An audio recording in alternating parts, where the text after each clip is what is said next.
Thank you, Scott. Just a note, I believe that it's also approved for CECs in Indiana and Wisconsin. So I don't want people panicking from those states if that's what they're expecting. So just some things. First of all, what is the Environmental Finance Center Network? It's a group of university and nonprofit based organizations that we come together and we provide these trainings and technical assistance for small, rural, tribal communities throughout the country and territories. So that's that funding. We get funding from EPA, and that's what allows us to do this trainings.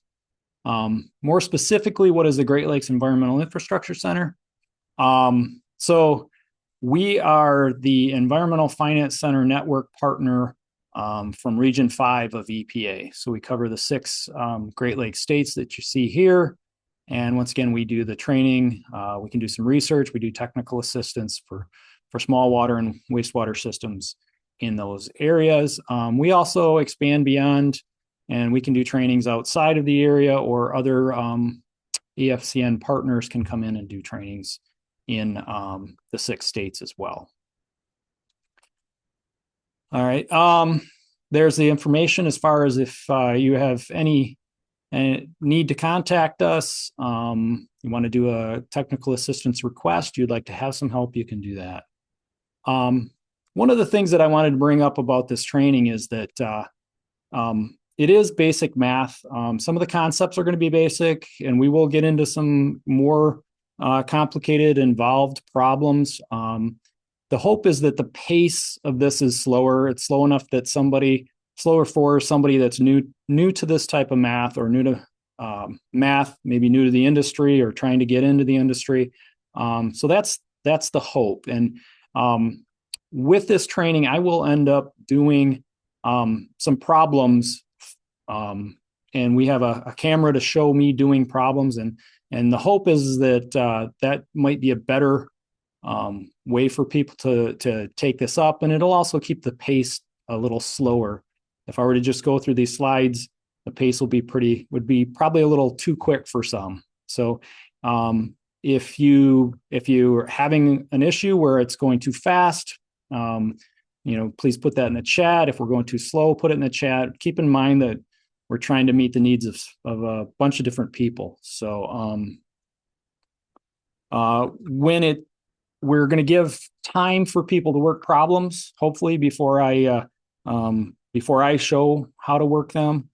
There will also be poll questions where you will ask that you work some problems as well. So you may want to have available some scrap paper. You may want to take some notes. There will be formulas and conversion factors and things like that that are important towards doing these problems. So what are we going to cover? So we'll do some basic wastewater math. And like I said, that some of it's going to be really basic. We're going to apply flow, area, and volume concepts. We'll work on pressure, head, and horsepower today. And then tomorrow, we're going to take it a little more in depth, and we're going to look at Pound's formula, BOD calculations, loading of organics, and some control calculations for activated sludge processes. As we said, area, volume, water weight, flow, detention time. Those are some of the more important concepts that we're going to cover. So we'll get right into it. We're going to look at area, and specifically rectangular area. So the area of a rectangle, we're talking about 2 dimensions, and in our cases, we're looking at the surface of something. The units that we use are quite often square feet or square inches.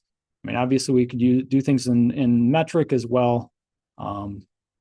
For our purposes, we're going to use mostly square inches and square feet. So the first question we're going to ask is, how many square foot is there in a rectangle that's 4 foot long by 3 foot wide? So we're not ready for the poll yet. I'll close that out. So if we look at the area is equal to the length times the width. So if we look at our a diagram of a 4 foot long by 3 foot wide rectangle, you can see that each one of these is 1 foot. So if we take and we could add them up, but we can also take and multiply our length times our width. So 4 times 3 is going to give us 12 square feet. So there's 12 equal 1 square foot boxes in that rectangle. So if we want to know how many square inches are in a square foot, so this is going to show us the number. Now, obviously, we don't want to count all those up, but we can take and use our formula. We can take, we know there's 12 inches in a foot, and if we're going to multiply that by another 12 inches per foot, that's going to give us 144 square inches in a square foot. All right, so that's how we look at those. In our cases, areas, it's important for calculating things like hydraulic and organic loading rates in our wastewater processes, and we'll get into more detail on that probably tomorrow. So we've talked about rectangles. Let's look at circles. So the area of a circle is equal to pi r squared. A lot of people probably remember that. That's something that was ingrained in us in school. Area is also equal to 0.785 times the diameter squared. I'm old school. It's been tough to switch away from pi r squared, but I think that as we'll see in the next 2 days, it almost seems like it works better to use 0.785 times the diameter squared. Some people struggle with remembering what pi is, and then depending on the number of digits you take it to, how far out, and you get slightly different answers. But most of the stuff that we deal with, and most of the stuff that we're given things in the water and wastewater industry, is in diameter. So by using the diameter, we can skip that step of converting from diameter into radius. All right, so what is the area of a circle with a diameter of 4 feet? So if we're going to use the pi r squared formula, we would take, the first thing we're going to have to do is find the radius, because we're given our information in diameter, so we're going to find the radius. And we do that by dividing the diameter by 2. So in our case, we've got a 4 foot diameter, we divide it by 2, that tells us the radius is 2 feet. So the next step is we're going to have to plug that into our formula. So our formula is, if we're using pi r squared, is the area is equal to pi. In this case, we're using 3.14 times that radius, which is 2 feet, and then we're going to square that. So that's the same thing as 3.14 times 4 square feet, and that gives us 12.56 square feet. So if we want to do that using the 0.785 times d squared, we simply take our 0.785, we multiply by the diameter, which was 4 feet, and we multiply by the diameter again. And then that gives us 0.785 times 16 square feet. And lo and behold, we get the same answer. It's 12.56 square feet.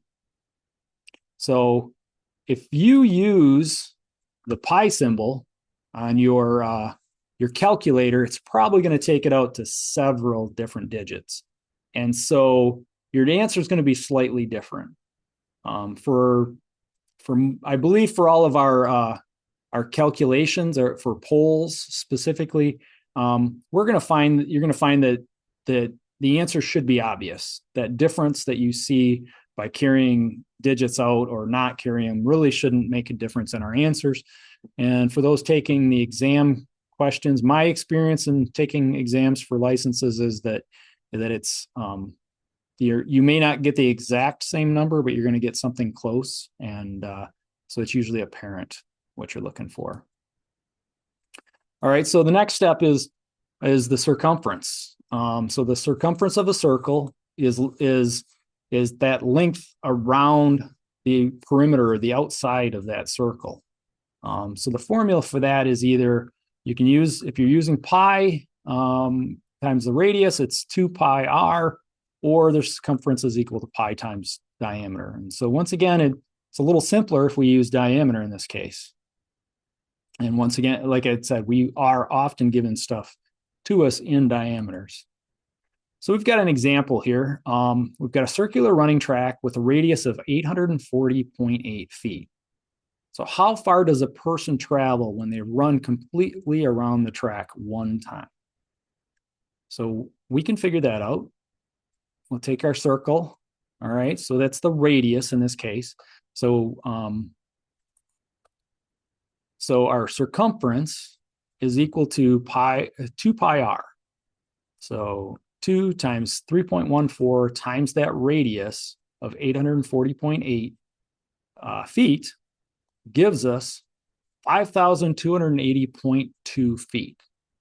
So what's the significance of that? Well, 5,280 feet is about a mile. So if you were to run a mile around a circle, your circle should have a radius of 840.8 feet. Now, obviously, if you wanted to do this with diameter, you would just use the circumference equals pi times diameter. You'd have to double the radius in order to have the diameter. That's entirely up to you.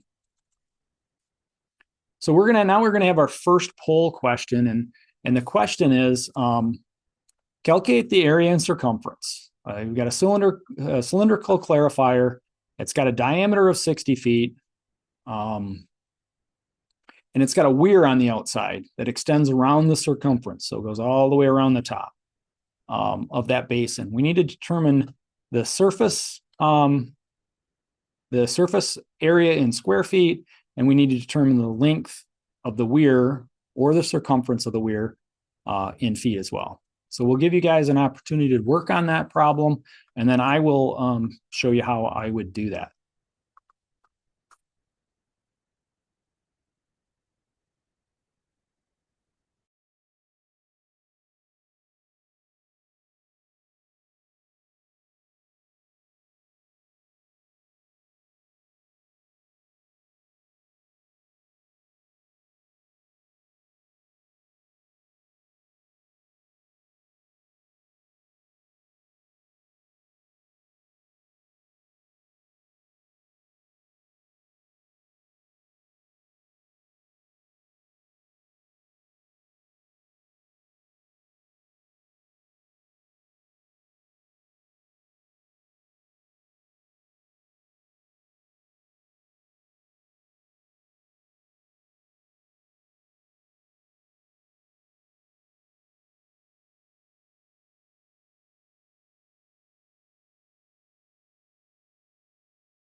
Okay, so we've got almost 75% of the people have responded. So I'm going to show you how I would work this problem.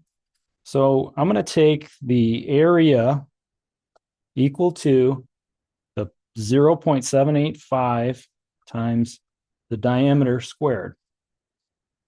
So if I do that, I have 0.785, and our diameter in this case is 60 feet times 60 feet. So we calculate that out and we get 2,826 square feet. So for the circumference or the length of the weir, we're going to take the circumference is equal to pi times the diameter. So if we take 3.14, we multiply that by the 60 feet, we get 188.4 feet. So that corresponds to answer C, which 88% of the people had that as their response. So that poll was not in their weight, correct? Correct. All right. So I will share these results with everybody so they can see them. We did have some of the other answers, but like I said, 88% of the people said C. So we're going to move on. I'll advance this slide. It'll show how we would basically the way I work the problem. And then we'll move on to the next thing. So next we're going to talk about volume, and we'll start with rectangular volume. So that's the idea that now we're going not just from two-dimensional, we're going to three-dimensional. And that's important when we're talking about fluids, because fluids are a three-dimensional thing. So if we look at what is the volume of a rectangular basin in cubic feet that's 4 feet long, 2 feet wide, and 3 feet high. So volume is equal to length times width times height. So this shows, you can see through my head, it shows the length times the width times the height. Okay, so in this case, our length is 4 feet, our width is 2 feet, and our height is 3 feet. So we multiply those together, we're going to get an answer in cubic feet, and that's 24 cubic feet. Okay. And just, FT to the third is an abbreviation for cubic feet. There's other ones that you'll see here. It could be CF, it could be CUFT. There's lots of different abbreviations for that. So the tank has a volume equivalent to 24 1 cubic foot boxes. So you might wonder, what's the volume? The volume is expressed as 24 cubic feet, but what is that volume expressed in gallons? So the next thing we're going to look at is some volume conversions. So if we were to take and have a 1 foot by 1 foot by 1 foot box or cube, and we wanted to fill it with water, it would take almost 7.5 gallons of water to fill that up. So it's just under half. So there are 1 cubic foot of volume is equal to 7.48 gallons of water. So how many gallons would a tank hold that has a volume of 24 cubic feet? So we can simply take our, let's move this along. Oh, we're not advancing. Oh, jumped right ahead. It's moving slow. So we take our 24 cubic feet, we multiply that by the 7.48 gallons per cubic feet, and note that these units cancel out. So we're showing them in blue, and that's important because that denotes that they're going to cancel. If we're multiplying something together, and like the gallons per cubic feet is on the cubic feet's on the bottom, that cancels with the cubic feet on the 24 cubic feet. So that gives us an answer in gallons, and it's 179.5 gallons that we would have in a 24 cubic foot box. All right. So the next concept that we're gonna look at is the weight of water. So water has a weight. Water weighs 8.34 pounds per gallon. So if we wanted to look at how much does 1 cubic foot of water weigh, we can take that 7.48 gallons per cubic foot. So that's how many gallons are in 1 cubic foot. And we know that each one of those gallons weighs 8.34 pounds per gallon. That'll give us 62.4 pounds per cubic foot, which is another factor. So these are all three are important conversion factors that I would jot down and try to remember. The nice thing is, if you can remember two of them, you can figure out the other one. But in this case, our gallons are on the top over here. They're on the bottom over here. So they cancel out. That leaves our pounds that are on the top and our cubic feet that are on the bottom. We just multiply 7.48 by 8.34, and that gives us 62.4 pounds. All right. So now I'm going to do a quick one. We won't take a lot of time to do this, but I'm going to work this problem. Have you guys work it, and then I'm going to work it. Your supervisor asks you to put in a tank in your bed of your half-ton truck, fill it with water, and then bring it to a job site. The tank measures 5 feet wide, 6 feet tall, and 8 feet long. Estimate the weight of the water in this tank when it's full.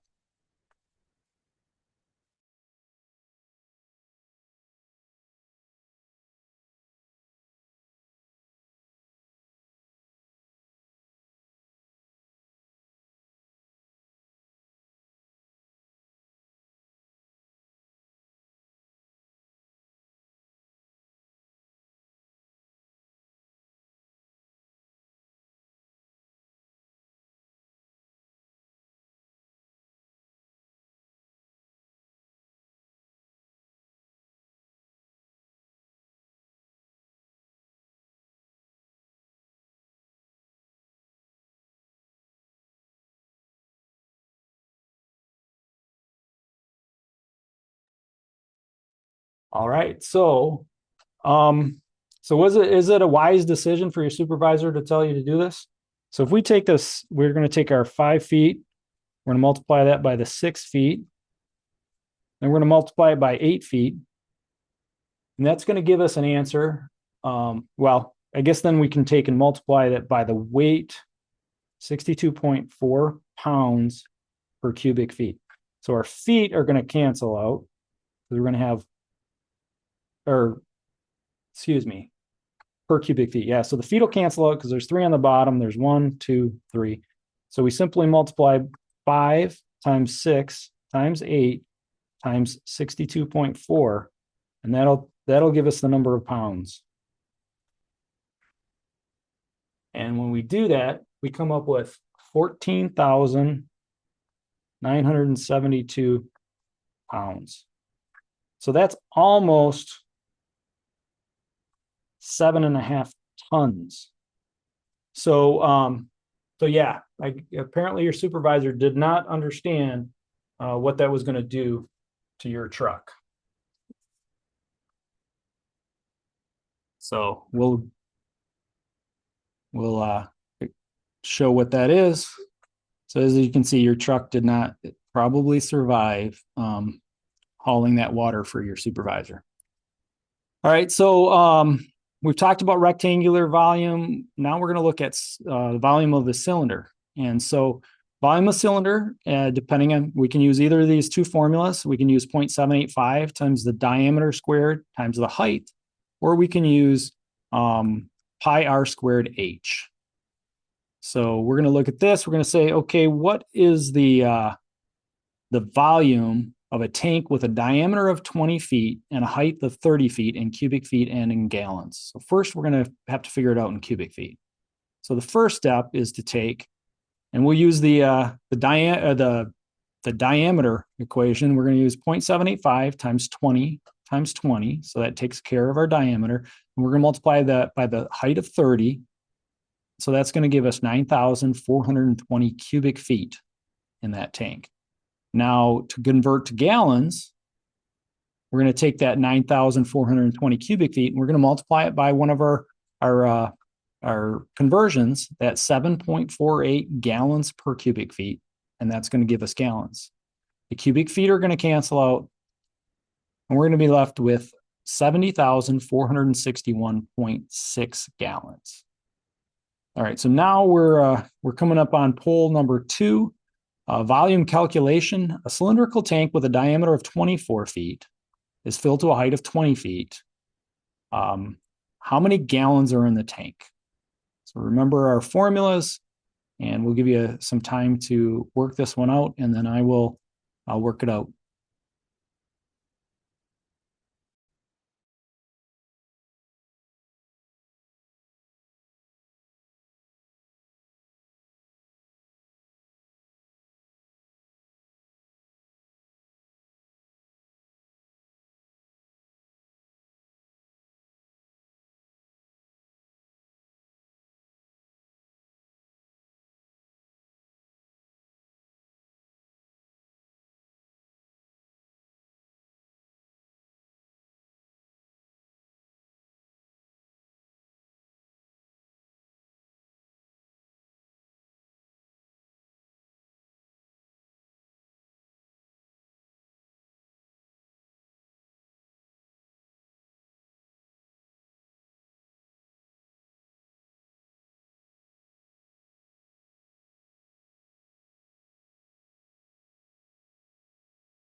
All right.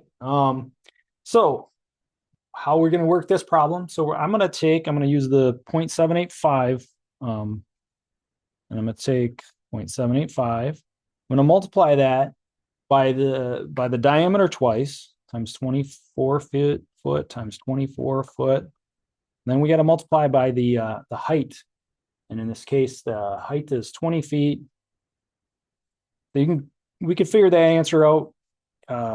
And that's going to give us the volume.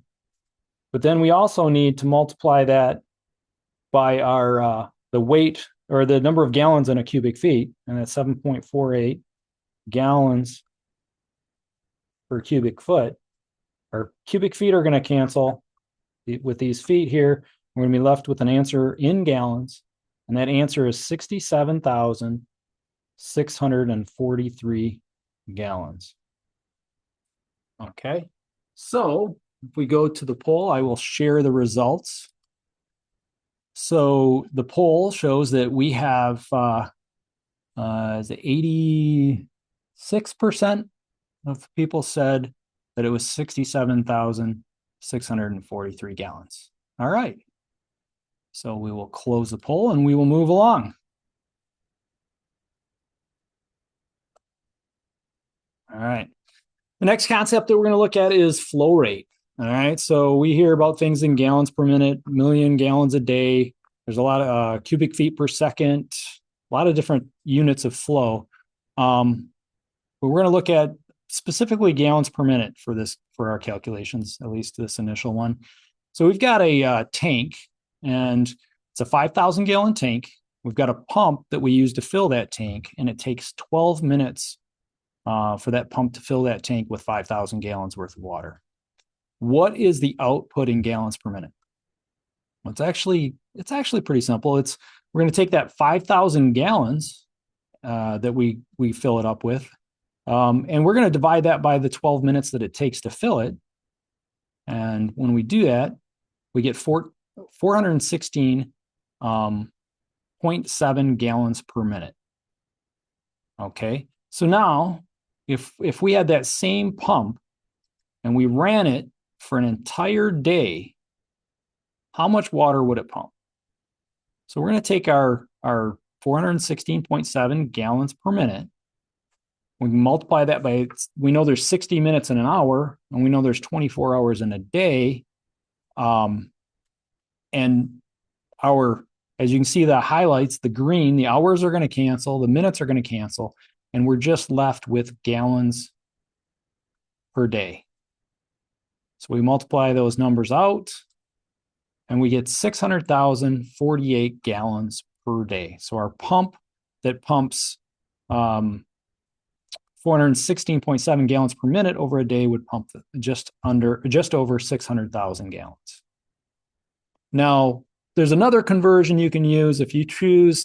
I like to just remember that there's 60 minutes an hour, 24 hours in a day, 60 seconds a minute, that type of thing. But you can also you can remember or use this as a conversion factor, the fact that there's 1,440 minutes per day. So let's do a conversion. We're gonna convert from gallons per minute to million gallons a day. And this, we can go back and forth on this, but from one to the other and back. But for this case, we're going to look at gallons per minute to million gallons a day. Sometimes we need that in MGD. So we take our gallons per minute and we're going to multiply by the number of minutes in a day, which we said was 1440. And then we're going to divide by this million gallon per big M gallon. So basically what this does is it's dividing by one, because this is really a million gallons over a million gallons, but it's going to get rid of it's going to give us this M that we use for million gallons. It's just a way to keep track. All right. So we have a pump that produces 400 gallons per minute. What's its flow in MGD? All right. So if we take our 400 gallons a minute and we multiply that by the 1440 minutes per day, and then we divide that by that million gallons per M gallon, the gallons cancel. So our gallons cancel in green here. Our minutes cancel. So on the top, at this point, we have just per day. And we divide it by a million. We end up that M from the M gallons comes to the top because it's on the bottom of a fraction that's on the bottom already.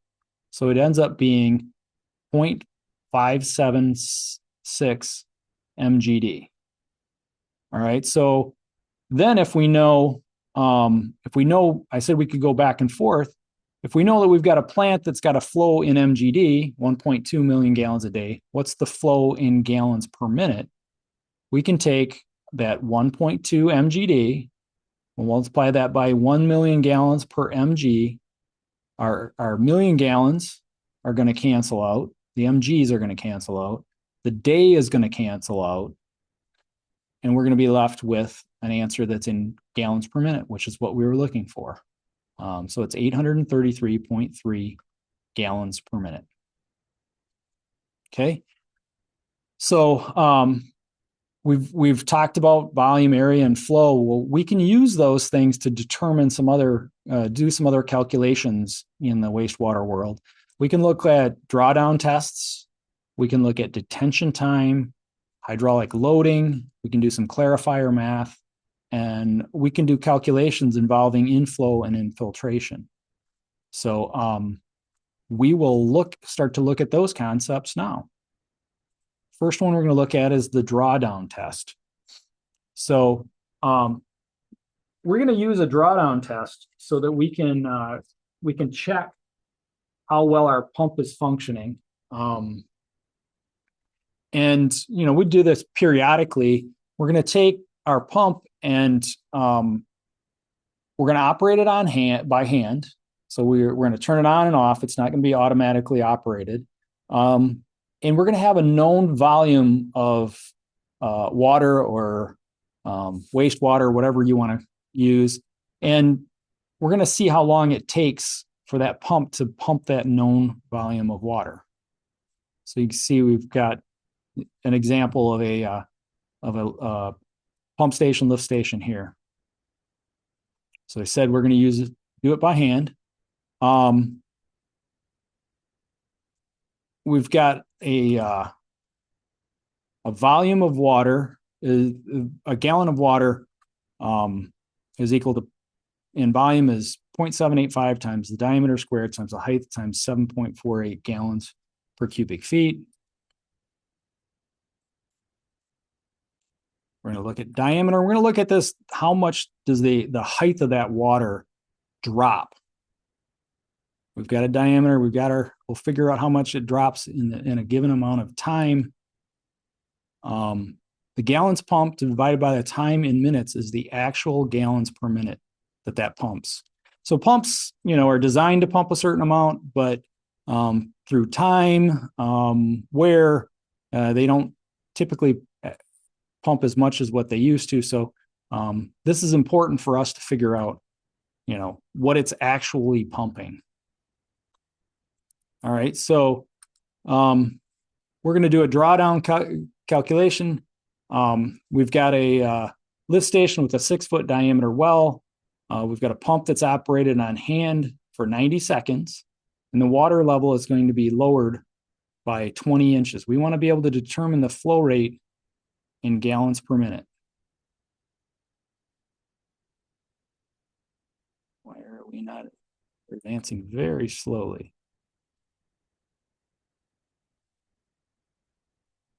All right, there's our 20 inches. Whoop, we'll go back. This is one that I'd like you guys to try and work out. I'll give you some time, and then I will go through how to work the problem.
Okay, so we're going to end up doing a problem that's similar to this. So I'm going to go through and show you how I would do this.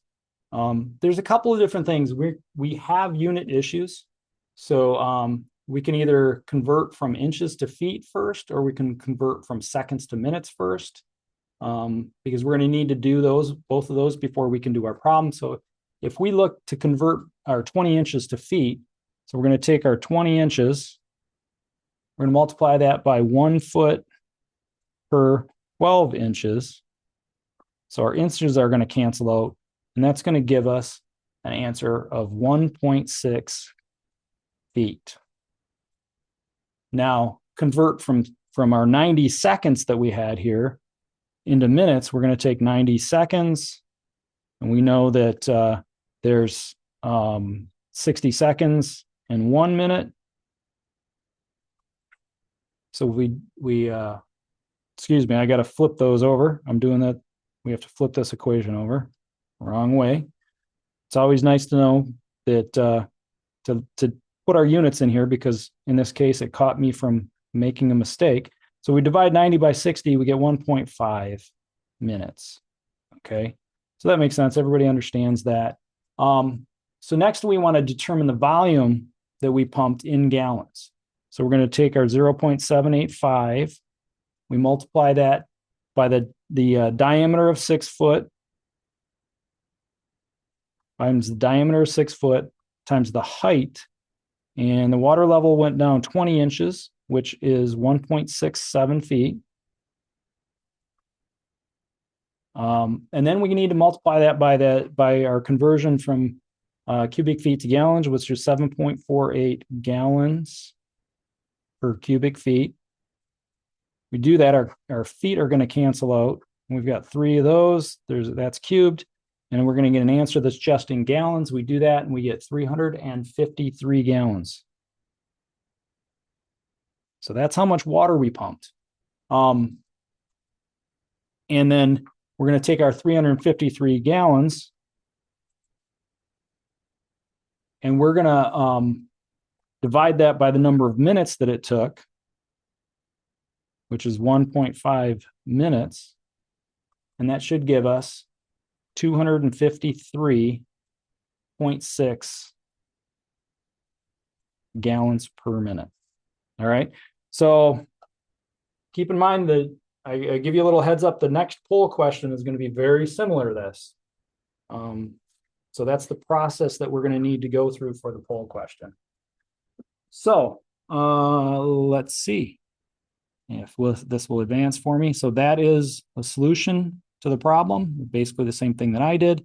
And our next poll question is exactly that. We're going to do a drawdown calculation. We have a drawdown test conducted on a lift station with a 6-foot diameter wet well. The pump's operated on hand, this time for 210 seconds, and the water level's lowered by 30 inches. We need you to determine what the flow rate is in gallons per minute.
All right. So let's work the problem here. So there's a couple things we need to do. Once again, we've given our problem has we've been given inches. We need things in feet. We've been given seconds. We need things in minutes. So the order you do them in is up to you. It's just important that you realize that we have to convert those things. So if we convert our 30 inches into feet, we're going to take 30 inches, multiply that by 1 foot per 12 inches. Excuse me, and that gives us 2.5 feet. We want to look at converting from seconds to minutes. We have 210 seconds, and we know that there are 60 seconds in a minute. We need our minute to be on the top, our 60 seconds on the bottom, so seconds cancel. So we divide 210 by 60, and that gives us 3.5 minutes. So next thing we need to do is to tackle what our volume pumped was. So if we take 0.785 times our the diameter, which is the same as the previous problem of 6 feet. You do that twice. Whoops.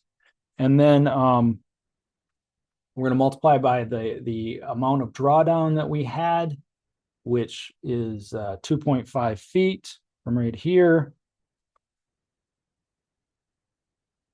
Okay, so if we do that, I'm gonna multiply that also by the multiplication 7.48 gallons per cubic feet.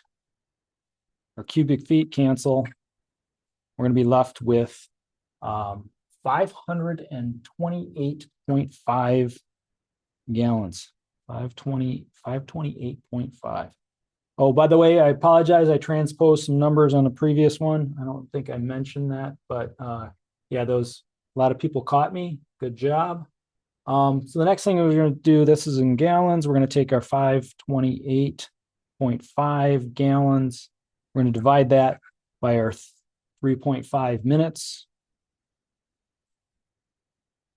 And we're going to get an answer in gallons per minute. And I get 151 gallons per minute. Okay. And it appears that 82% of the respondents also have that as, I will share the results here, as their answer. So if I'm not transposing numbers, maybe I am getting it right here. All right. So you all have access to a, I believe Scott is sharing the PowerPoint, so you'll see this slide as well. You'll have that in the future to use. All right, so our next concept is hydraulic loading. And so hydraulic loading is, it's the flow as it's applied to a surface area. We see this often in basins or in different processes. We can use this information to evaluate our clarifier setting conditions and how our treatment systems. So the idea is that hydraulic loading it's going to be all the flow that you have available. It could be the entire plant flow, but if you've got a process that splits into two clarifiers, you may be splitting them equally. They may be offset, but it's whatever that process or clarifier in this case, whatever that's getting, that's the plant flow in gallons per day. Okay, and we're going to divide that by the surface area of in this case, our clarifier, and that's going to give us gallons per day per square foot. So we want to look at hydraulic loading rate for a trickling filter. We've got a really good picture of a trickling filter for those who don't know what it is, but it's in tomorrow's presentation. But so the idea on a trickling filter is that there's a media here, and we're going to apply our water over top of that, and then it's going to get treated by the organisms that are on that media, and then it'll go to a clarifier and out. Hydraulic loading is adjusted by controlling the recirculation flow. So it's really important that that we know what that we utilize this recirculation flow. So we're taking effluent and we're bringing it back in, and part of the reason for that is that it's really important that that that we don't really have high dose of our wastewater or raw wastewater coming in. If it's got too much BOD in it, it's going to cause problems. So we need to kind of temper that down with treated water. We also want to make sure that that media is covered in water. So what we're putting to our trickling filter is a combination of the raw water coming in and our recirc that we have. So hydraulic loading rate for a trickling filter basin is equal to the plant flow in gallons per day divided by the surface area of the filter in square feet. So if you've got a trickling filter with a diameter of 72 feet, and we've got an inflow of 0.3 MGD, what's the hydraulic loading? And we're not, I mean, when we say 0.3 MGD, we're not expecting anything that's combined of our recirc and our incoming raw water. So how would we do that problem? So we're going to have to first figure out what the area of the surface of the trickling filter is. So we're going to take our 0.785 times the diameter of 72 feet and multiply that by 72 feet again. And that's going to give us a surface area of 4,096.4 square feet. The next thing we need to do is we need to convert our flow from MGD to gallons per day. And as you can see in the formula there, 0.3 MGD times the 1 million gallons per mg gives us 300,000 gallons per day. The next step would be to take that 300,000 gallons per day and divide it by the surface area of 4,096.4 square feet, which gives us a hydraulic loading rate of 73.2 gallons per day per square foot. So that's how much water gets applied, 73.2 gallons for every day per square foot of surface area. All right. So the next step, we're going to have another poll, and I can tell you that it's going to be very similar to this problem. So as I move along, make sure you understand how to do this. So I'll set up our next poll. We've got a trickling filter in this case. It's got a diameter of 60 feet. The influent flow is 0.12 MGD. We need you to calculate the hydraulic loading rate on the filter in gallons per day per square foot.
All right. So in the sake of time, we're gonna move along. So with this problem, there's two things we have to, we have to make sure that our units are correct. And in order to use our hydraulic loading equation, we need to have things in gallons per day and in square feet. So we have to do a couple conversions before we can do that. So if we take our 0.12 MGD and we multiply that by our 1 million gallon per mg, that's just that conversion to work the numbers around. So that gives us 120,000 gallons per day. So that gives we've converted our flow to gallons per day. Now we also need to convert our surface area or determine our surface area. So we're going to take our 0.785. We're going to multiply that by 60 feet by 60 feet. So that's going to give us 2,826 square feet. So that's the surface area of the filter. Now, our hydraulic loading is taking our gallons per day, 120,000 gallons per day, dividing it by the surface area, which is 2,826 square feet. And that's going to give us an answer of 42.5 gallons per day per square foot. Okay. So let's look at, I'll share the results of our poll. And it appears that 80% of the people had 42.5. And I know I see that looks like Gavin put that in as his response in the chat, assuming he wasn't able to put it in the poll. So great. Looks like majority of people are getting it. Hopefully by the end, everybody's getting it. So here's the problem as it's worked out on the PowerPoint. And this is within the range of 25 to 100. But it's more than just being in the range. We need to observe the filter media and see how what the effluent looks like. And keep in mind that if we need to adjust our hydraulic loading, we need to do that through our recirculation rate. We're pretty much, when it comes to treating wastewater, we're stuck with what we get. And that recirculation rate is how we can correct that and make it what we want it to be. We can't avoid what's coming in. We have to treat it. So if less or more is coming in, we rearrange with that recirculate. So the next thing we're going to talk about is detention time. And detention time is basically the time that it takes for our wastewater to flow through a process or a tank or something like that. So we're going to look at this as that detention time is equal to the volume that's going through divided by the flow at the time. So if we've got a plant, it's got a flow of 800 gallons per minute. It goes through a basin that's got a volume of 144,000 gallons. We can figure out what the detention time is. And what we do is we just take the time, is it going to be equal to 144,000 gallons? So that's the volume of our basin, divided by our flow, which is 800 gallons per minute. And that gives us 180 minutes or 3 hours for our detention time. It's important to understand that the units have to match. And the gallons per minute matches the time in minutes and the volume in gallons. So the other thing is we could have this come to us in cubic feet per second. We could have it in different units, and we just need to get it into gallons and gallons per minute in order to do our detention time calculation.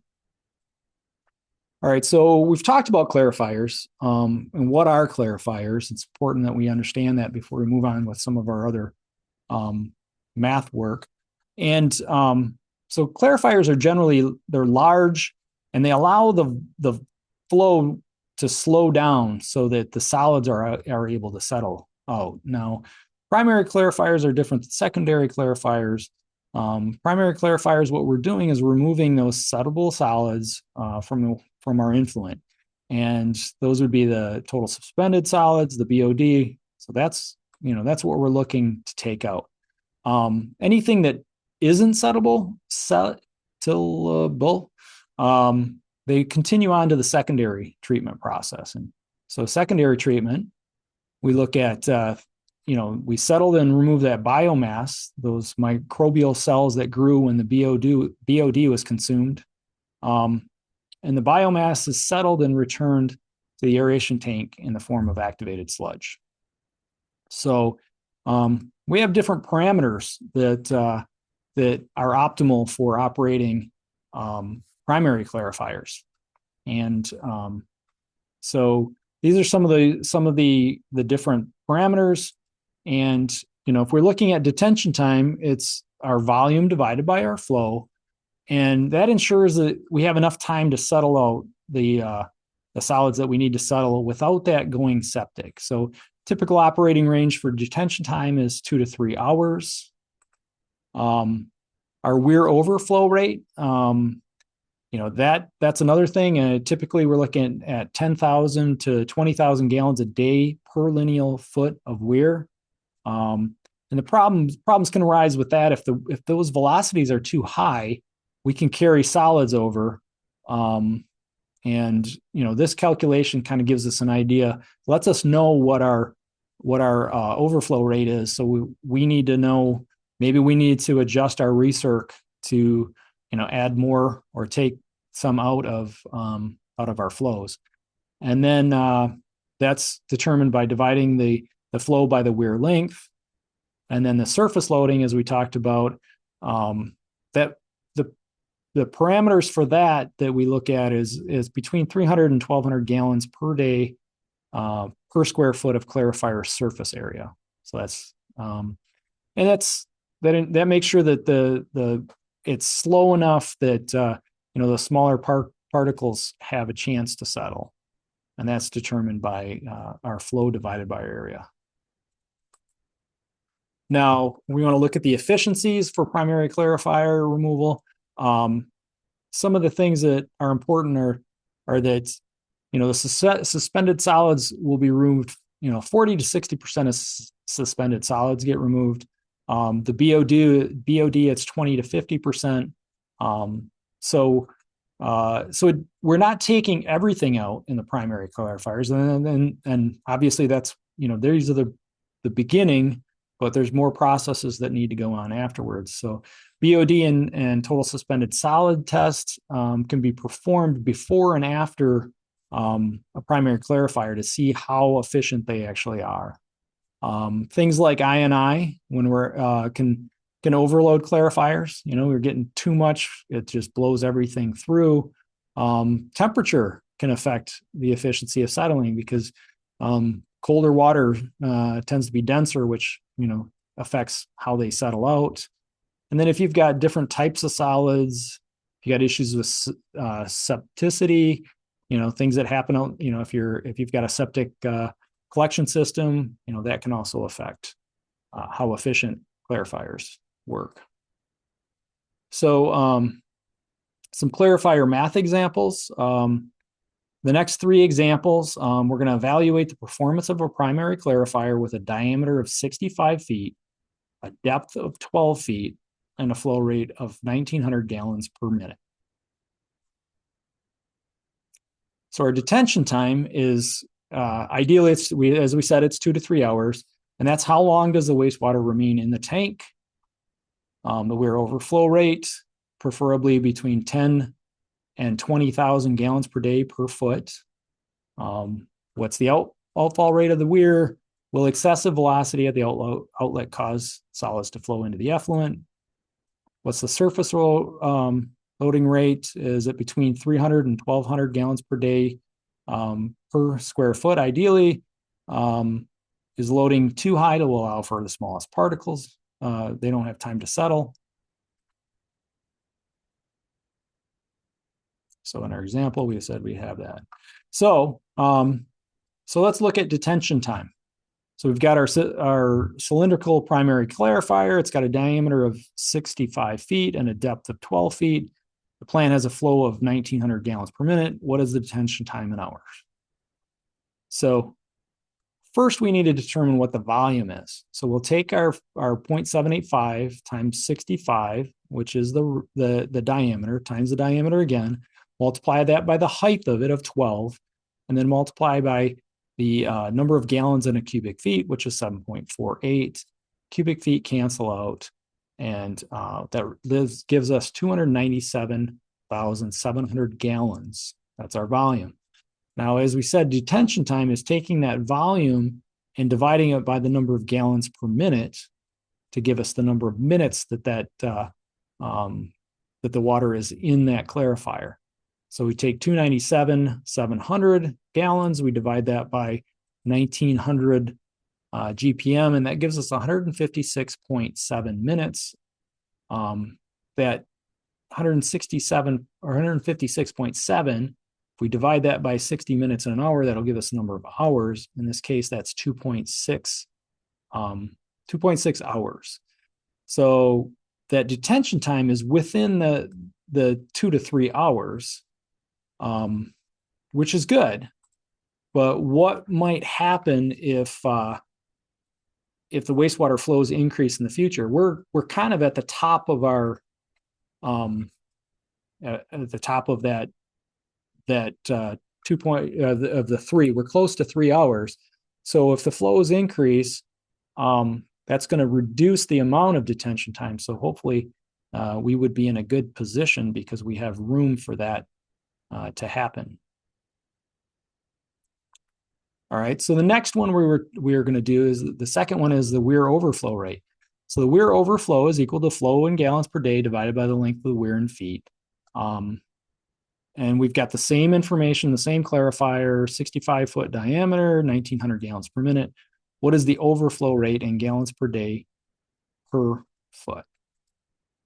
So if we're going to calculate that, we have to calculate the weir length. So the weir length is the circumference of the basin. So we can do that by multiplying pi times diameter. In this case, we've got our diameter of 65 feet multiplied by 3.14 gives us a circumference or a length of weir of 204 feet. The next step is to get our flow in gallons per day because it was given to us in gallons per minute. So that means we need to do our conversion, and we could convert by multiplying by the number of minutes in an hour and the number of hours in a day. In this case, it shows us using the 1440 minutes per day to convert directly. We multiply those together, and the minutes cancel, and we're given 2,736,000 gallons per day. So that's the flow. Now we know the circumference or the length of the weir. We know our flow, and it's simply taking and dividing our flow by the length of the weir. So that's 2,736,000 gallons per day divided by 204 feet, and that gives us 13,412 gallons per day per foot. And that weir overflow rate is between the 10,000 and 20,000 gallons per day per foot that is recommended. All right, and so the third and final one of these that we're going to look at with this basin that we've talked about is the overflow overflow rate or the surface loading rate. So for that, we need to know the gallons per day, and we need to know the area in square feet. So the first thing we're going to do is that conversion we already did of converting the 1,900 gallons per minute into gallons per day. We do that by multiplying by 1440 minutes per day.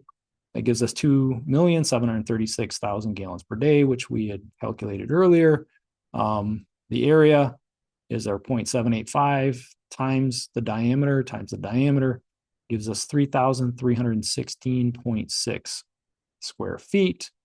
So our overflow rate, we put our gallons per day and we divide it by the area. We put those numbers in and we get 825 gallons per day per square foot. Now, in this situation, our overflow rate is also within the parameter range of 300 to 1,200 gallons per day per foot. So now our poll is going to be one on detention time. So you're going to want to, I'll go back to that quickly. So you're going to want to do something like this for the poll. So poll 5, it's a plant that has a flow of 0.9 MGD and the flows through a clarifier with a diameter of 50 feet and a depth of 8.5 feet. What is the detention time of the clarifier in hours?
All right, and we're going to we'll give you guys time to work on this problem. We're going to take a break from this point.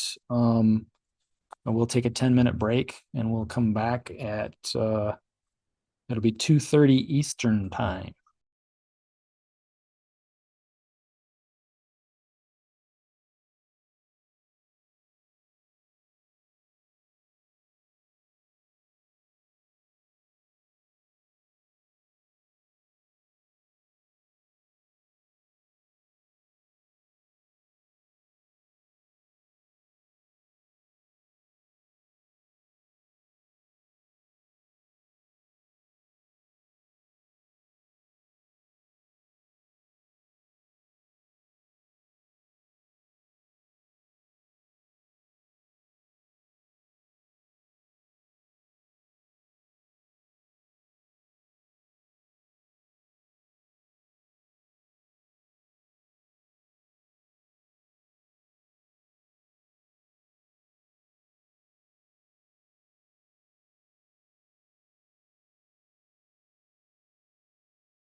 Okay, we have returned. So we're doing another detention time problem. We've got the unit issues. We need to convert from million gallons per day to gallons per day. And so we also need to calculate the clarifier volume in gallons. Um, so so as far as the units go, I mean, if it's 0.9 mgd, and we're going to multiply that by a million to to get it into gallons. And it's simply moving that a decimal point over, and we go over 6 spots. We would do it 6 spots. That's going to, whoops, I went over, yeah, I'm messing it all up. But it ends up being 900,000 gallons. All right. So then we need to get that in gallons per hour. So if we take our 900,000 gallons and and that's per day, we're going to multiply that by 1 day for 24 hours. In essence, divide it by 24 hours or by 24, and that's going to give us 37,500 gallons per hour. Okay. And we also need to know the volume of the gallon of the volume in gallons. So we're going to take our 0.785. We're going to multiply that by the diameter of 50 feet times 50 feet times the depth of 8.5 feet. And then we have to convert 2 gallons from cubic feet. So that's 7.48 gallons per cubic feet. And I always love to cancel out my units to make sure we're in the right thing. We are in gallons. That's what we wanted. Our feet are canceled out. We do that calculation, and I get 124,776 gallons. And then we need our detention time. It's going to be equal to that divided by the number of gallons per hour, which is 37,500 gallons per hour. So the gallons are going to cancel out, and we're going to be left with units of 3.3 hours. So let's go and look at, we'll share the results of the poll. And we do that 3.3 hours. 81% of the respondents said 3.3 hours. So looks like several of you are getting this. All right, so let's we're going to move along. Look at some other concepts that we have for math stuff. So in the collection system, quite often we have a need to do inflow and infiltration studies. Quite often these are called I&I studies. And what we do is we monitor the flow at key points in the system, key manholes. We assess both the dry and the wet weather flows, and that can help us determine the type and degree of inflow and infiltration that's occurring in our collection system. Inflow is that's the storm water that comes in. So it's in essence, both of these are pretty much clean water, which is not what we want. But stormwater connections could be rain gutters, could be sumps from people's homes, could be their different drains and things, and it's just putting water into the system that really doesn't need to be there. Quite often these things happen during wet weather. So it's raining, somebody's roof drains are connected to the sewer system, so we're getting in water that really shouldn't be treated. Infiltration is also water that shouldn't be treated, but that's usually that's groundwater typically, and it's not really affected by wet weather conditions. It's just always there, and if we've got cracks in the pipe, or if we got joints that aren't sealed, that's usually where we see that infiltration. So infiltration or inflow and infiltration studies for sewers. We're going to look at the average daily dry weather flow. So that's the average flow of wastewater during dry months based on actual inflow into the treatment headworks. Our base wastewater flow is what's coming out of the households.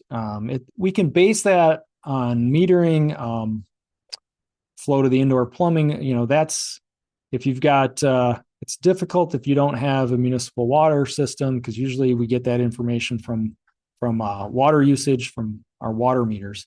But it can be estimated it's about 100 gallons per day per person that lives in the home. Groundwater infiltration is determined by subtracting the estimated base wastewater flow from the average daily dry weather flow. You can see that noted here. For instance, if we had an average daily dry weather flow of 160,000 gallons per day and we had a base wastewater flow of 150,000 gallons per day, we're going to have a groundwater infiltration of 10 gallons per day. Inflow is determined by subtracting the average daily dry weather flow from the wet weather flows. We can see that here. If we had an average wet weather flow of 180,000 gallons a day, and as we said, our average daily dry weather flow was 160,000 gallons per day, that means that our inflow would be 20,000 gallons per day. All right. And so why do we do this? How can we use this, these numbers, and what can that tell us? So if we were to look at different sewer sheds, so the idea is that, this is a sewer shed and this is a sewer shed, and they both come into this interceptor sewer. We want to be able to compare, like if we're going to do work in one or the other, which one's worse? So we're going to need to look at the wet weather and dry weather flows. And we're going to look at it based on a per inch mile of pipeline. And we're also going to look at the number of people that live there, the per capita number of people. Right. And we're going to look at it at these key points where they enter that interceptor sewer before it goes to the wastewater treatment plant. So the concept that we're looking at is gallons per day divided by the inch diameter times the mile. It doesn't really seem to make initially a whole lot of sense. The gallons per day is the total flow in gallons over a 24-hour period at a point in the system. That manhole, those two manholes that were circled, as for instance. Inch diameter mile is, we're going to take the diameter of the pipes that we have in that little area that leads into that manhole, and we're going to multiply by the length of those pipes of that diameter. So we can have multiple different diameters of pipe, and we're going to take each one of those separately, and we're going to do a calculation here. And what it tells us, if our number comes out and it's over 1,500, that's excessive INI, and that means we should do something. And that's a rule of thumb, something we can gauge these numbers by. We can compare one to the other, or we can compare them individually to this 1,500. So yeah, we don't have to have sewer sheds that have the same pipe materials or the same diameter pipe in them. So if we're going to look at a small collection system, we got two sewer sheds and they flow to an interceptor main.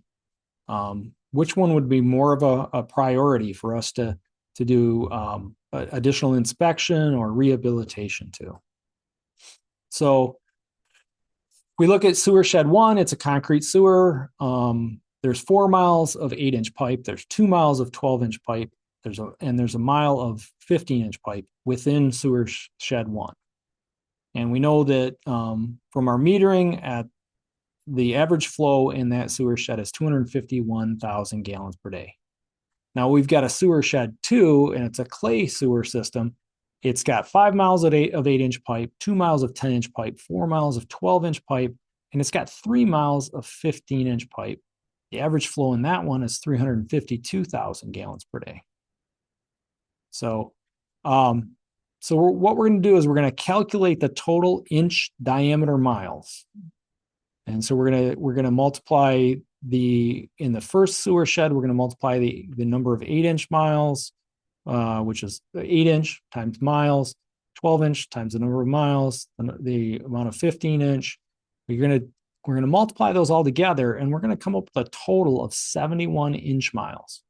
So if you did the 8 times 4 is 32, 12 times 2 is 24, and then 15, you add that all up, and it's 71 inch miles. So if we look at sewer shed 2, we've got 8 inches of 5, we got 5 miles of 8-inch, 2 miles of 10-inch, 4 miles of 12-inch, 3 miles of 15-inch. You multiply these together, the inch times the miles, we'll come up with a total of 153 inch miles. So sewer shed 2 is much larger. At least it's got larger pipe in it, specifically than the sewer shed 1. So now to calculate that GPD divided by IDM, we need to take the gallons per day that we have from each one of them and divide that by the number of inch diameter miles. So if we do that for sewer shed 1, we get 3,535 gallons per day inch diameter miles. And for sewer shed 2, we get 2,300 gallons per day per inch diameter mile. So that would tell us that there's more water per the amount of pipe in sewer shed 1 than there is in sewer shed 2. So that would make it much more of a priority. So what are some of the benchmarks that EPA uses when they're looking at whether inflow and infiltration is excessive? For infiltration, you're going to look at the average day weather flows. If the average day weather flow is more than 120 gallons per capita per day, then that's considered excessive. And if you're looking at inflows, if the average wet weather flow is more than 275 gallons per capita per day, then that's an issue. Now remember, we said that it's roughly 100 gallons per capita per day is what the average person puts out. So that's 2.75 times that much. So we're looking at the average flow divided by the number of people served in order to come up with the gallons per capita per day. All right, so we're on to our next poll, and that it's an inflow and infiltration calculation. We've got a sewer shed and a wastewater collection system. It consists of a 1/2 mile of 12-inch, 1 mile of 8-inch, and 2 miles of 6-inch pipe. This sewer shed serves a population of 325 people. The average dry weather flow is 38,000 gallons per day. Calculate the gallons per day per inch mile.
All right, so now we're going to look at working this problem. So we have to determine our flow in these crazy inch diameter mile units. So in order to do that, we're going to we've got a 12-inch, and it's a half mile.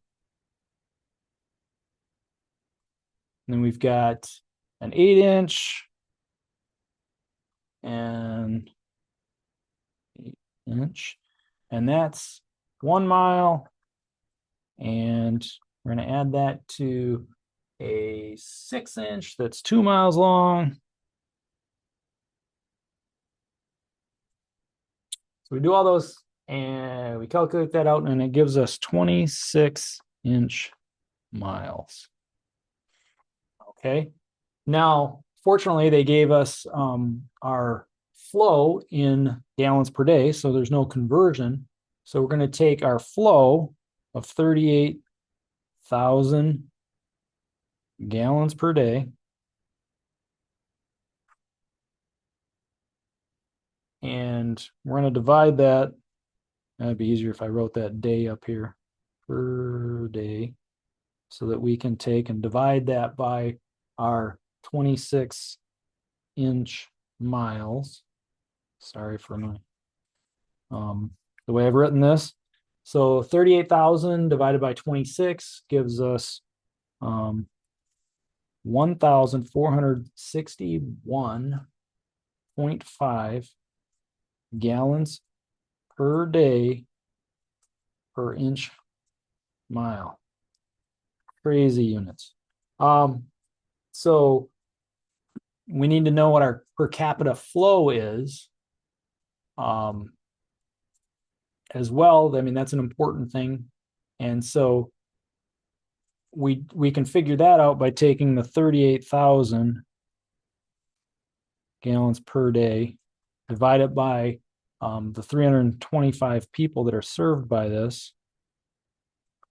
And that gives us a flow of 116.9 gallons per capita day, which is not too bad.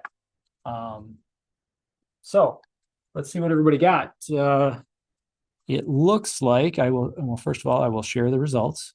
Looks like we have 90% of the people responded with 1,461.5. All right, so on to the next topic. As you see, these are part of the slides. If you want to look at those after training, you'll have those available as well.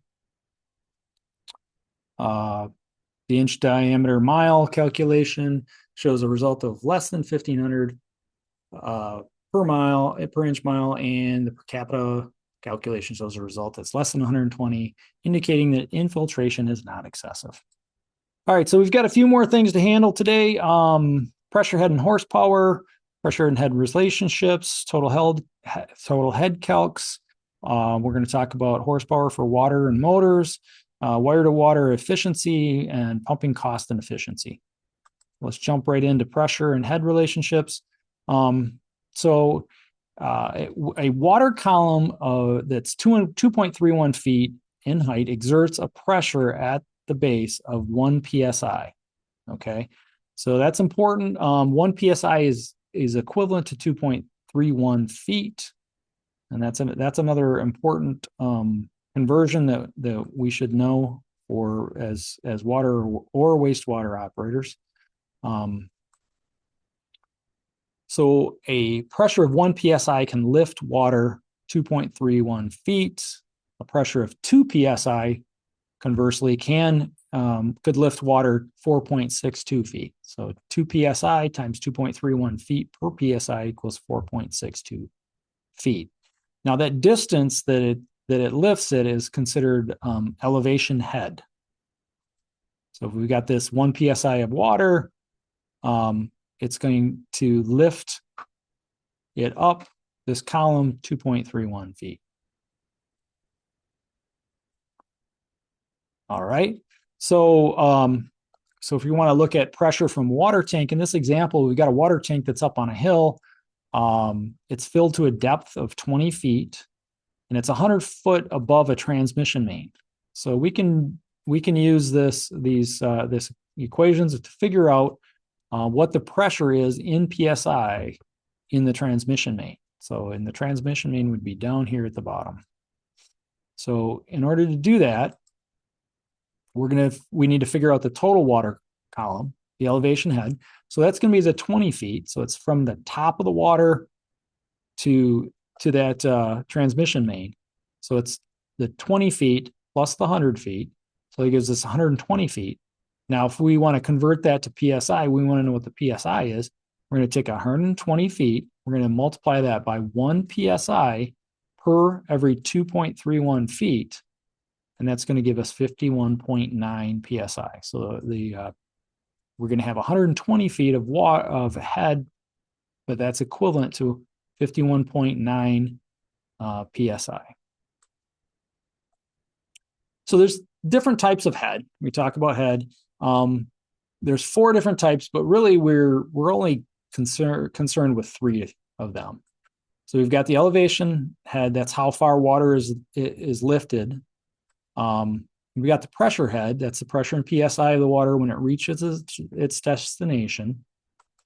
We've got the friction head, and that's the head necessary to overcome friction losses. So as we go through this, we'll see that there are things, the pipes have friction, and those losses need to be taken into account. And they're dependent on what type of pipe we have and what our flows are.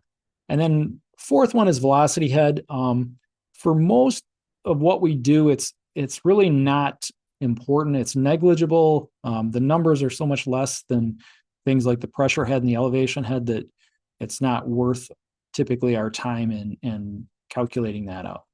So for our purposes, we're going to look at total head as the elevation head plus the pressure head plus the friction head. So in the diagram, the water must be lifted 60 feet. That's the elevation head. In addition to a certain discharge pressure that's required, that's the pressure head. And there will be a friction to overcome in the piping, that's the friction head. These are going to be all added together to get the total head. So this is important. Stuff can be important in things like lift stations. So, we use lift stations at lower elevations to bring water up. Quite often what we'll see is that we've got a collection system, the water all comes in. By the time it gets to a lift station, it's the pipes are deep, and we need to lift it up and maybe start the whole process again or get it to a treatment plant.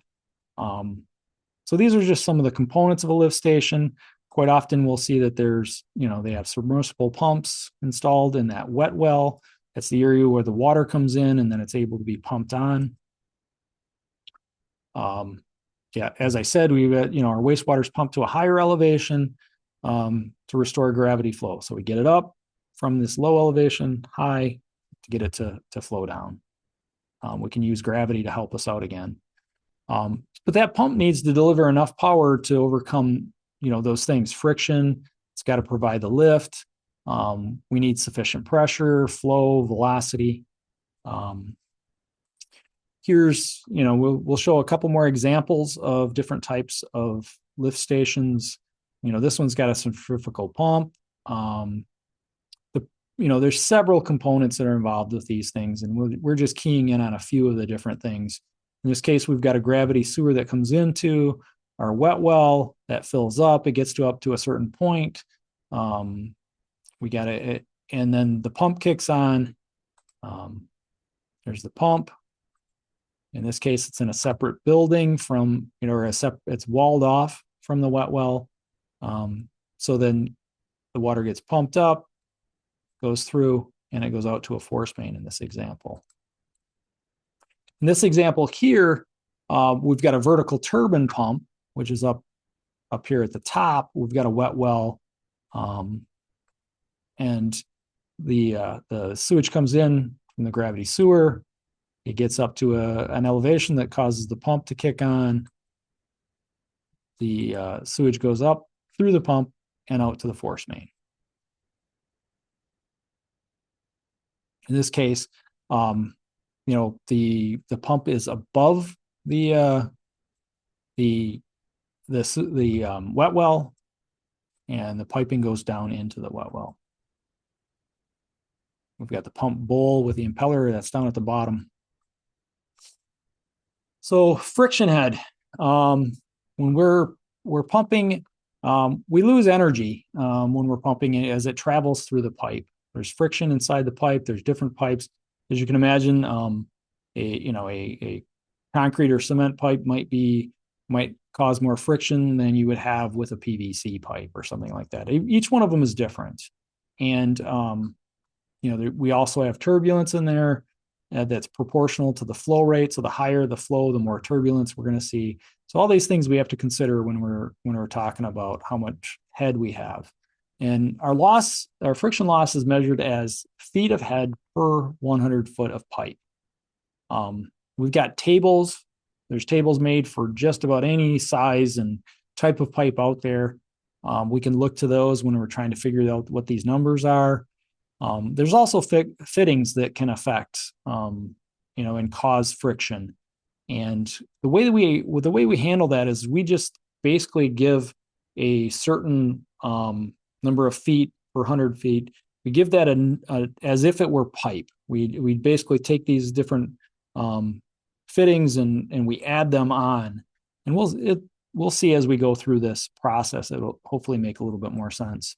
So in this scenario, we look at the different pipe components. We've got 250 feet of pipe through this process. We've got a 90-degree bend. We've got two 45-degree bends or elbows, and we've got a check valve and a gate valve. All these things are going to add, friction to that. Our pumping specs, or our flow is 200 gallons a minute. We've got an elevation head of 10 feet, and our discharge pressure is 40 psi.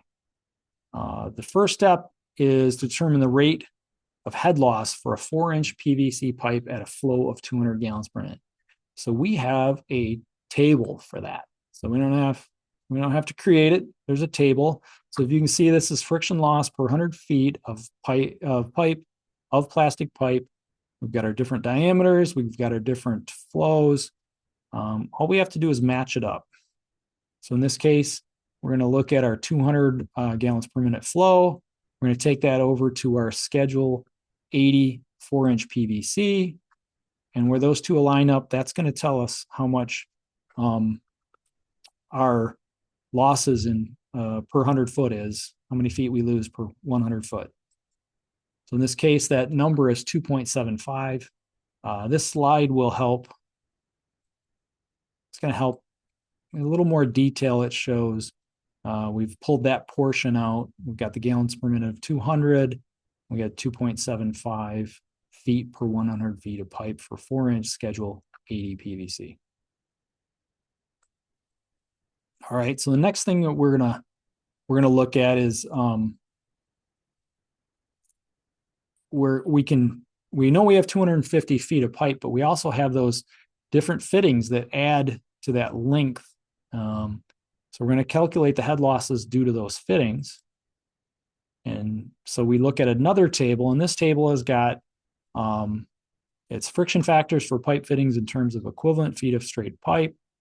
And so we've got all these different fittings, and we have the different pipe sizes. So we're going to look at the 4-inch. So let's start adding them up. So we've got 4-inch piping. It's 250 feet long. That was a given. All right. We've got an elbow we've got one elbow, 90-degree elbow. That's 10 feet per elbow. We have two 45-degree elbows. Those are 10 feet each, or no, 5 feet each for a total of 10, excuse me. We've got a gate valve, which is 2.3 feet. And we also have a check valve, which is 33 feet. So we add all those up, and it gives us 305.3 feet. That's the equivalent of length of pipe. So we've added 55.3 feet with all these fittings. We can calculate our friction loss. Friction head is going to be the 305.3 feet times the 2.75 feet per 100 feet. So we're going to multiply 305.3 by 2.75. And that'll give us our, excuse me, am I doing that right? 8.4 feet. All right, so next we're estimating the total head. Elevation head is the vertical distance we are lifting wastewater, 10 feet. Our pressure head is calculated by multiplying the intended delivery pressure by 2.31 feet. So in this case, we've got 40 PSI times 2.31 feet per PSI. So we've got 92.4 feet of pressure head. And the total head required is our friction head plus our elevation head. That's 10 feet, plus our pressure head of 92.4 feet, because it's a total head of 110.8 feet. So that's what our pumping system needs to deliver in order to satisfy our minimum performance requirements. So the next thing we're going to have to do is the next poll is going to be have you guys estimate total head. All right, so that poll is starting that right now. In this case, we've got wastewater is pumping through a 350 linear foot of 4-inch force main at 250 gallons per minute. The friction loss for this flow is and pipe is 4.16 feet per 100 feet. Additional factors include the following. Elevation lift is 15 feet. Required pressure is 35 psi. There is one check valve equivalent to 33 feet of pipe. There are two 90-degree elbows, each equivalent to 10 feet of pipe. Estimate the total head for this pumping system.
All right. I imagine that I'm cutting some people short, but in order to get through our content today, we're going to have to move along. So first of all, I broke this down into the three different things. We've got elevation head, and they tell us that the vertical lift is 15 feet. So that's a good one. We know that our elevation head's 15 feet. We don't have to do anything to calculate anything. The pressure head, they tell us we have 35 psi. So if we take 35 psi, we multiply that by 2.31 feet per psi, and that gives us 80.85 psi or 80.85 feet. Okay. Friction head. So we've got 350 feet of 4-inch, and so that's equal to 350. No problem there. We've got a check valve. So the check valve, we were told is 33 feet. We've got two 90-degree elbows. Each one of those is 10 feet. And so if each one's 10, that means our total is 20 for those. So that gives us a total equivalent length of 403 feet. Okay. So now, if we were told that we have 4.16 per 100 feet, so if we take our 403 feet, we multiply it by 4.16 foot per 100 feet, and I believe we come up with 16.76 feet. All right, so our total head required is going to be our these numbers. Sorry. So we have 15 feet plus 80.85 feet plus our 16.76 feet. That gives us 112.6 feet. Okay. And let's see what we'll share the poll results here. It looks like we have 65% came up with 112.6 feet. I understand that these problems can be a little more involved. One thing that might be helpful is to, if you get a chance, maybe print out that formula sheet that Scott shared, and maybe that will be helpful for tomorrow. Unfortunately, it doesn't do us much for today. Here is the example of how they solved that problem. We're going to have to go on quickly to water horsepower. So horsepower is equal to the flow divided times the head divided by 3,960. Some use just the 3,960. Other, for this sake, in order to kind of note that the gallons per minute per feet are going to disappear, we've included it here. It's the power that's transferred to the water from a pump and a motor. It's due to the flow rate and head of the water. Wastewater. So for an example, wastewater is pumped through a force main at a total head of 112.6 feet with a flow of 250 gallons per minute. What is the water horsepower? So we're simply going to take the flow of 250 gallons per minute. We're going to multiply that by the 112.6 feet of head, and we're going to divide that by this 3,960. We do that, we get a horsepower of 7.1 for that water horsepower. Now, if we look at our pressure and flow readings, we've got this flow meter says we have 285 gallons per minute, and the pressure gauge says we have 10 psi. We can calculate the number of feet. 10 psi times 2.31 feet per psi gives us 23.1. 23.1 feet of head and a flow of 285 gallons per minute. We can use that information to calculate our water horsepower.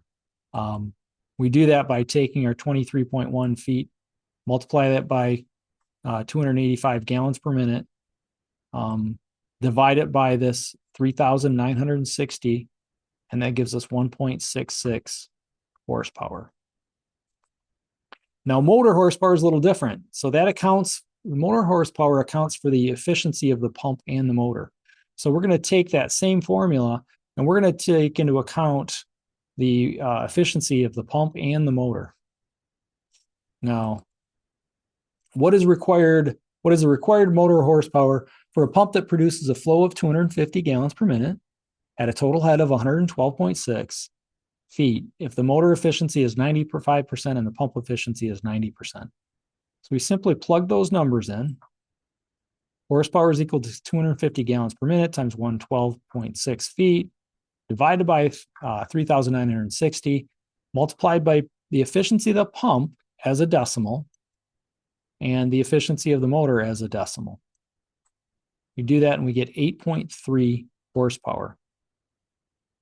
Now, if we want to note that the water horsepower for this head and flow was 7.1 horsepower, we require more motor horsepower due to the efficiency losses that happen. So the motor has more than the water horsepower. So we want to look at some of these efficiency losses in pumps and motors. We've got motor horsepower, that's electrical power going to the motor. So there's some energy lost in the motor due to heat, friction, and electrical losses. The brake horsepower is the power coming from the motor input shaft to the pump input shaft. And then we have some energy lost in pump due to recirculation, friction, and turbulence. So we're always going to lose horsepower as we go through the process. Water horsepower, once again, is the flow and head of the water.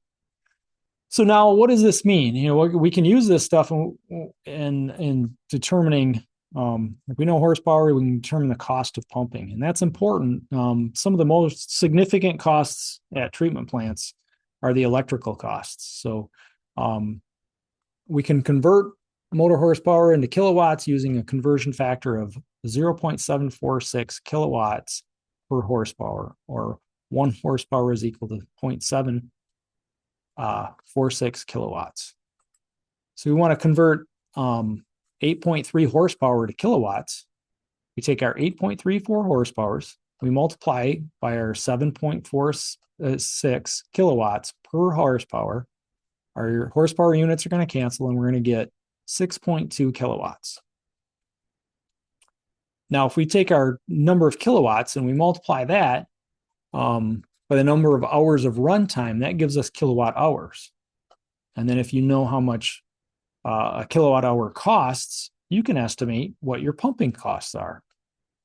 So we've got an example here, a pumping system drawing 6.2 kilowatts of power, operates 10 hours each day. If each kilowatt hour costs 22 cents, what is the daily electrical cost? So we take our 6.2 kilowatt hours, we multiply by the number of hours, the 10 hours, and we multiply by the cost per kilowatt hour. And that tells us that it would cost us $13.64 to operate that pump for 10 hours a day. Next concept we're going to look at is wire to water efficiency. So wire to water efficiency is a ratio of that water horsepower to the motor horsepower. If the water horsepower is 7.1, we said before, and the motor horsepower is 8.3 for a pumping system, what is the wire to water efficiency? So we take our 7.1 horsepower, we divide that by 8.3 horsepower. So we're dividing the water horsepower by the motor horsepower. We're going to multiply that by 100%, or multiply by 100 to get it into a percentage. So that means that the wire to water efficiency is 85.5%. So we can look at that another way. Wire to water efficiency is the product of motor efficiency times the pump efficiency. An example, the motor efficiency is 95% and the pump efficiency is 90%. 95 times, or 0.95 times 0.9 equals 0.855 or 85.5%. And usually we don't know the exact efficiency of a pump or motor. It's typically determined, motor horsepower is typically determined by electrical power measurements, and water horsepower is determined by our water flow and pressure measurements. They're definitely useful things. They can help us in this situation. If we were looking, we want to use a water to wire efficiency, wire to water efficiency chart to determine how many pumps we wanted to operate. So these are the curves showing what the flows are and what the efficiencies are. So if we look at the 237 gallons, which is at the base of this, the start of this chart, we can take and see that we've got a curve that goes with one pump. That's how efficient we are. Now, at 237 gallons, it's more at this 237 gallons, it's more efficient to run one pump. We're going to run two, where our efficiencies aren't as high. So it's 17.1% with two pumps, and it's 26.9% with one pump. So there's a point where they basically are equal. But after that point, it's more efficient to run two pumps than it is to run one pump. So, this is helpful information if we're trying to figure out how to be as efficient as we can in operating our wastewater treatment plant. So now our poll is going to be, a pump requires 12.2 kilowatt of electrical power to deliver 11.5 water horsepower. What is the wire to water efficiency? Give you a brief chance to do this problem so we can keep rolling along.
All right. In an effort to get you guys out of, finished with this on time. We're going to go to work the pull problem. So they gave us a pump requiring 12.2 kilowatts of electrical power to deliver 11.5 water horsepower. So we need to convert from kilowatts to horsepower. So in order to do that, we're going to take our 12.2 kilowatts and we're going to divide that by 0.746 kilowatt or horsepower. So if we do that, that gives us 16.35 horsepower. It's motor horsepower. Now, to do our wire to water efficiency, we got to take our 11.5 water horsepower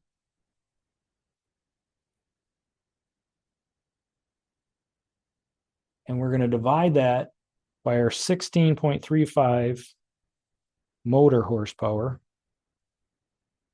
that we just calculated. We do that, we get an efficiency of 70.3%. So let's see how I'll share the results. All right, and it looks like in this case, 57% of the people had 70.3. There were some, those are a little bit lower than our normal numbers, but okay, so we're getting into the home stretch. We got just a few slides left. Here's the slide with the solution on it. So one of the important things with this is we can monitor how efficient we are over time. We can look at things like the change in the wire to water efficiency. If we do those calculations, we do them now, we do them 6 months, we do them in a year, whatever, that's going to help. The kilowatts of electrical power used per 1,000 gallons of wastewater pumped is another thing that we can look at. And that, to have an example here, a pump uses 18.8 kilowatt hours to pump 60,000 gallons. What is the kilowatt hours used per 1,000 gallons? We simply take the 18.8 kilowatt hours times 1,000 divided by 60,000 gallons, and that gives us 0.31 kilowatt hours per 1,000 gallons. So that's something that we can monitor over time and will help determine how efficient our pump is operating. So we've got a quick example here. A pumping system draws 15 kilowatts of power and pumps water with a head of 140 feet and a flow of 398 gallons per minute. Calculate the following. Motor horsepower, water horsepower, wire to water efficiency, cost of operating the pumping system over a 30-day period if the pump operates 8 hours per day, and the cost of a kilowatt hour is 18 cents. The total gallons pumped over a 30-day period and the kilowatt hour per 1,000 gallons pumped. There's a lot of information that we can gather. So in doing that, to do the motor horsepower, we're going to take our 15 kilowatts, divide it by the 0.746 kilowatts per horsepower. It's going to give us 20.1 horsepower. Our water horsepower is calculated by taking the 398 gallons per minute, multiplying by the head of 140 feet and divided by our factor of 3,960. That gives us 14.4 horsepower. We take our water horsepower, we divide that by our motor horsepower and multiply by 100 to give us a percentage, and that's 70%. To do the cost of operating, we take the 15 kilowatts,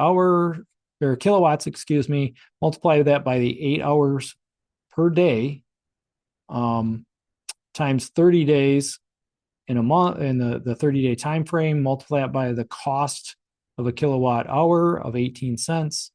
And that's going to give us 3,600 kilowatt hours, which gives us, times the 18 cents, gives us $648 to operate that pump over 30 days at 8 hours a day.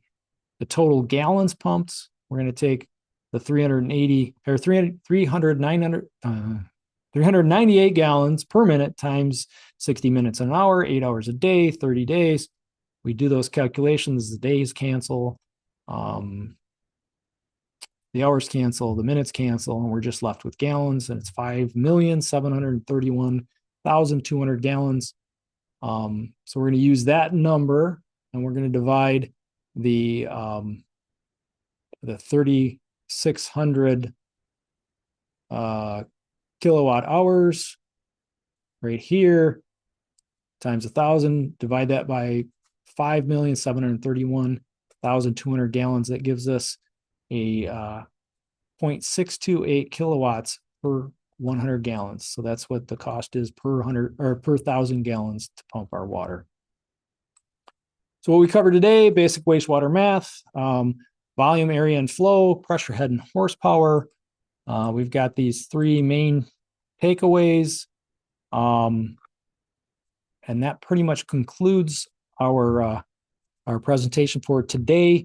The Zoom link that you have is the same one that you will use tomorrow to join. I don't know if we have any questions. We don't really have a lot of time to answer them.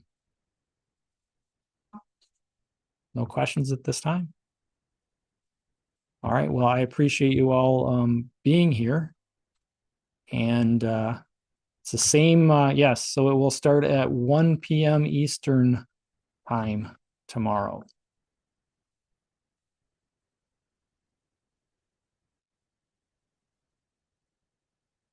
And thank you all.